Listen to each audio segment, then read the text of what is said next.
Mr. Daniel Padilla abay umamin na naging magulo at lito ang pag-iisip. Ano nga ba ang sanhi at ang dahilan ng kalagayang ito ni Daniel? But before that, if you haven't subscribed yet to my YouTube channel, please don't forget to like, share, and subscribe at i-hit mo na rin ang notification bell for more showbiz updates.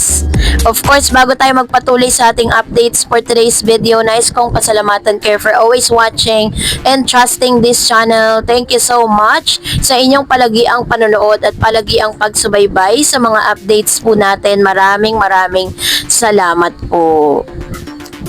And now, let's talk about this one dahil talaga namang umani po ng iba't ibang reaksyon mula sa netizen ng ilan sa mga pag-amin nitong si Mr. Daniel Padilla. Kasi ayon po sa article, si Daniel Padilla ay nagsabing kailan niya tinanggap ang teleseryeng gaya ng Incognito na tagpuan niya ang sarili sa isang yugto ng personal na gulo sa kanyang mga pananalita. Alam natin kung gaano nag-alinlangan bago ko simula na tanggapin ito. Nasa punto ako noon na sobrang gulong-gulo ang isip ko at litong-lito.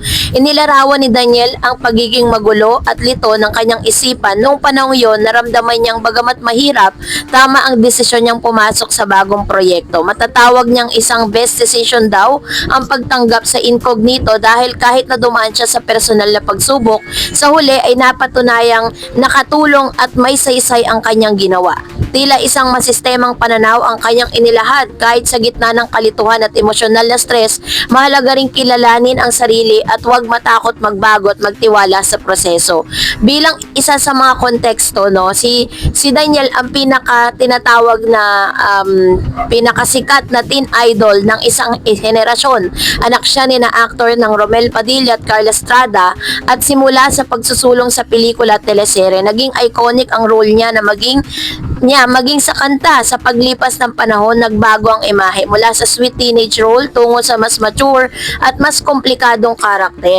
Sa puntong ito, ang kanyang pagiging vulnerable ay nakikita bilang isang hakbang pagsulong sa kanyang artistic development.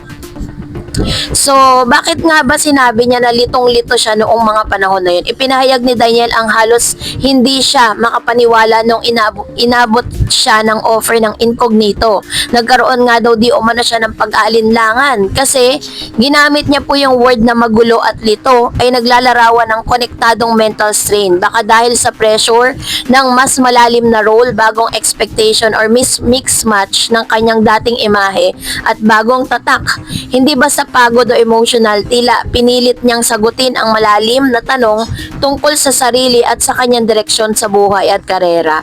So sa kabila nito, sinabi rin ni Daniel Padilla kung bakit niya tinanggap. Sa kabila ng kalituhan, nahanap niya ang halaga ng proyekto. Siguro dahil kamalayan sa artistic growth, fresh na karakter o hamon sa pagganap. Inilarawan niya itong best decision kaya malinaw na ang pasya ay pinag-isipan at hindi basta naisip.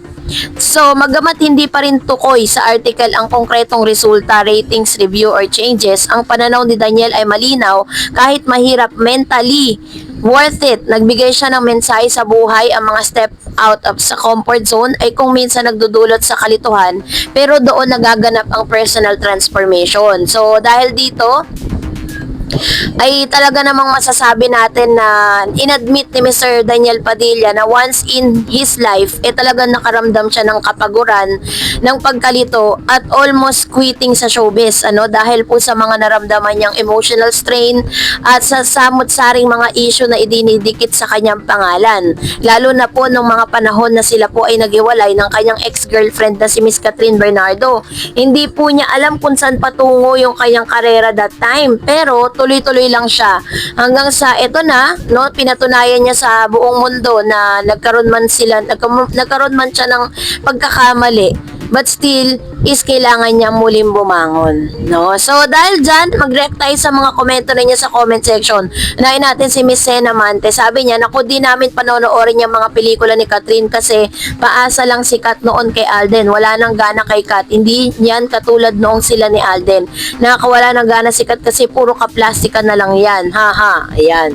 So ito naman yung kanyang komento, with regards to this. Kasi nga naman, di ba, parang lahat po tayo ay talagang gusto natin na magkatuluyan si Alden at si Miss Catherine. Kaso nga lang, kahit po sino, talagang mai-inlove sa samahan nila eh.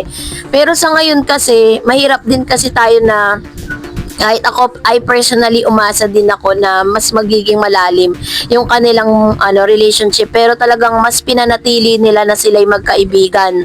Kasi hindi naman pwede na pagkatapos ng failed relationship ni Catherine ay papasok agad siya sa isang relasyon, 'di ba? Syempre kailangan niya pa rin po nandun siya sa healing process, at nakatulong din naman si Mr. Alden sa kanyang healing process. Sabi ni Miss Gis Fan, Catherine at Daniel again, naku, nakakasawa na yan. Although marami pa rin Katniel fans, umay na talaga yan. Wala na bang ibang may pa-partner ang management ni Catherine sa kanya? As if naman sabik na sabik ang tao sa tambalan nilang overuse na heist. Ayan. So, alam niyo po, yung kung sakasakali man ha, kasi hindi pa naman talaga sure yan. Kung sakasakali mang magkakaroon po ng project si Miss Catherine at si Mr. Daniel Padilla, may dalawang reaksyon ng tao. Meron pong na-excite, meron din namang hindi na talaga na-excite sa mga pangyayari na yan. Kasi may mga fan, lalo na mga Katniel fans, na umaasa magkakaroon sila ng comeback movie. Pero meron din naman mga fans na hindi na talaga at all. Parang pagkatapos ng napakaraming mga pangyayari at napakaraming mga issue na naglabasan, gagawa na naman ba ng pelikula? Yun ang tanong Sabi ni Glorioso, noon yun sikat si Daniel dahil kay Catherine, pero ngayon malabo na. Sabi pa niya, sa pa ba kayo? Hay nako, malabo yan. Dahil sa mga aktor na pinagpilitan, sa susunod na movie ni Catherine ay si James Reid ang Enrique Hill, walang Daniel. Kaya huwag umasa. Dahil mangyayari ang ilusyon nyo, tigilan nyo sa cat fan. Sa daming girl ni Daniel, isa na si Andrea. Bakit hindi siya? Bakit si Catherine? Ayan. So ito naman yung kanyang opinion. Huwag tayo mapipikon sa mga opinion ng bawat isa, kasi we have we have the privilege and the freedom to speak, 'di ba? So lahat po 'yan is tinatanggap natin, whether it is good or a bad. Still, mga opinion nyo po yan, at talagang it really matters dito po sa ating channel, kasi syempre naririnig ko po yung inyo pong mga yung inyong mga naisabihin sa publiko, diba?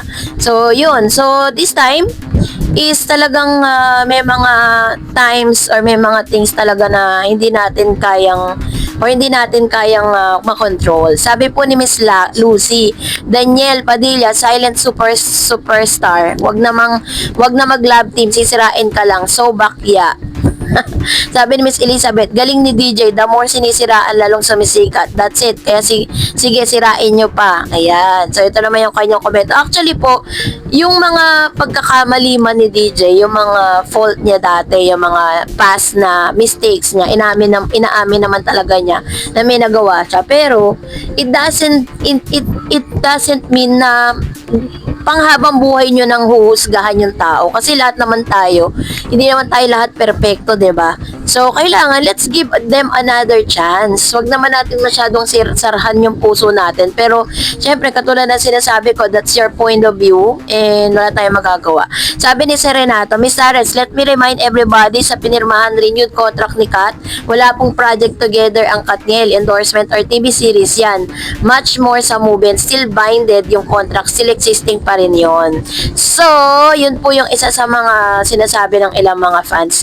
So, that's it for today. For more videos and updates, please don't forget to like and subscribe, and please don't forget to follow my Facebook page, Dar Eds TV. God bless everyone!